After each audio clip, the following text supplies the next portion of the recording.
Good morning traders. Basically আজকে আমরা support and resistance কীভাবে আমরা সঠিক পদ্ধতিতে ড্র করব এটাই শিখব। তো কিছু অবশ্যই তোমরা যদি এই ভিডিওটা মনোযোগ সহকারে দেখো, সাপোর্ট রেজিস্ট্যান্স কীভাবে আমি ড্র করছি আর একসাথে যদি তোমরাও এটা প্র্যাকটিস করে থাকো, তাহলে অবশ্যই তোমরাও সঠিকভাবে সাপোর্ট রেজিস্ট্যান্স ড্র করতে পারবে। একবার যদি তোমরা সঠিকভাবে ড্র করতে পারো, তাহলে তোমরা সঠিক এন্ট্রি এক্সিট করতে পারবে। তোমরা যদি সাপোর্ট রেজিস্ট্যান্স অনুসারে এন্ট্রি এক্সিট নাও, তাহলে তোমাদের সুবিধা হবে সুইং ট্রেডিং পারপাসে।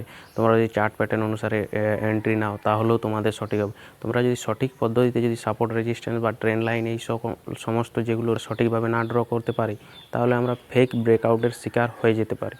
তার জন্য আমরা আজকের এই ভিডিওতে সঠিকভাবে আমরা কিভাবে সাপোর্ট অ্যান্ড রেজিস্ট্যান্স ড্র করব।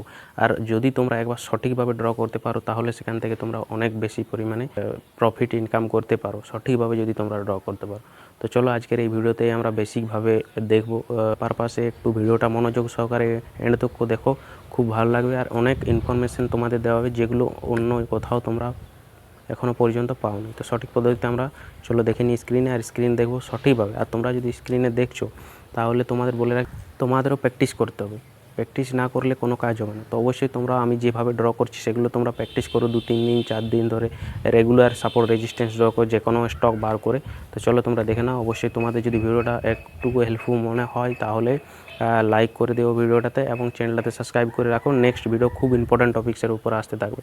তো অবশ্যই তোমরা যারা দেখছো, তারা অবশ্যই ভিডিওটা দেখো ক্লিয়ারভাবে। এখানে আমরা চার্ট রিড করার আগে কিছু পয়েন্ট আমরা ক্লিয়ার করে নেব। যেমন আমাদের রেজিস্ট্যান্স বা সাপোর্ট আমরা দুটো টাইপের, মানে দু ধরনের হয়ে থাকে রেজিস্ট্যান্স বা সাপোর্ট। প্রথমত লাইন হিসাবে আমরা এটাকে রেজিস্ট্যান্স বা সাপোর্ট আইডেন্টিফাই করতে পারবো, বা আমরা এখানে জোন হিসেবেও আমরা এখানে সাপোর্ট বা রেজিস্ট্যান্স করতে পারবো।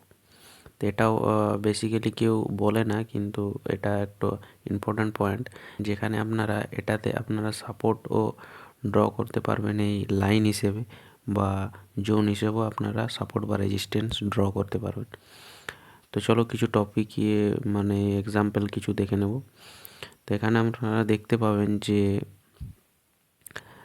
এটা একটা রয়েছে লাইন, যেখানে এখানে মার্কেট ডাউন থেকে উপরে এসেছিলো, তারপর এখানে কিছুক্ষণ কনসলিডেট করেছিল।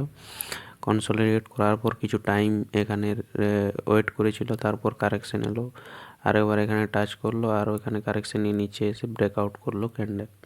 রেজিস্ট্যান্স আইডেন্টিফাই করতে পারলাম। তো এবার আমরা জোন হিসাবে কিভাবে আইডেন্টিফাই করব যে এটা রেজিস্ট্যান্স না সাপোর্ট, তো চলো আমরা দেখে নিই। না, আরেকটা আমরা স্টক বার করে নিয়েছি, গ্রাসিম ইন্ডাস্ট্রিজ। তো এখানে আমরা দেখতে পাবো যে আমরা এখানে জোন কেন বানিয়েছি। এখানে তো আমরা লাইন হিসেবে তো এখানে ড্র করতে পারতাম, কিন্তু আমরা এখানে জোন কেন আইডেন্টিফাই করেছি, যে এটা আমাদের রেজিস্ট্যান্স জোন। তো এবারটা আমরা ক্লিয়ারভাবে দেখবো যে কীভাবে এটা আমরা আইডেন্টিফাই করতে পারলাম যে এটা একটা জোন আইডেন্টিফাই হয়েছে, যে এখান থেকে মার্কেট সেলিং আসছে এই জোন থেকে। তো এখানে প্রথম দুবার দেখতে পাবেন যে এখানে টাচ করেছে একই ট্রেন্ড লাইন, একই জায়গায় তারা কারেকশন নিয়েছে। যে জায়গায় টাচ করেছে সেই জায়গায় সেকেন্ডবারও টাচ করেছে। থার্ডবার আপনারা দেখতে পাবেন যে এখানে থার্ডবার একটু নিচে, মানে নিচে থেকেই কারেকশন এসেছে, তারপর আরেকবার গিয়েছে, সেখানেও ওই সেম জায়গা থেকে কারেকশনটা আসছে। তো এটা মানে আমরা বুঝতে পারছি যে সেলিং প্রেসার অনেক পরিমাণে আছে, যার জন্য মার্কেট আগে থেকেই কারেকশন নিচ্ছে। তো তার জন্য আমরা কি করলাম, যে জোন আইডেন্টিফাই করলাম, যে এখানে একটা লাইন, প্রথমে এই জায়গা থেকে আমরা একটা লাইন ড্র করার পর এটাকে জোনটা বাড়িয়ে দিলাম।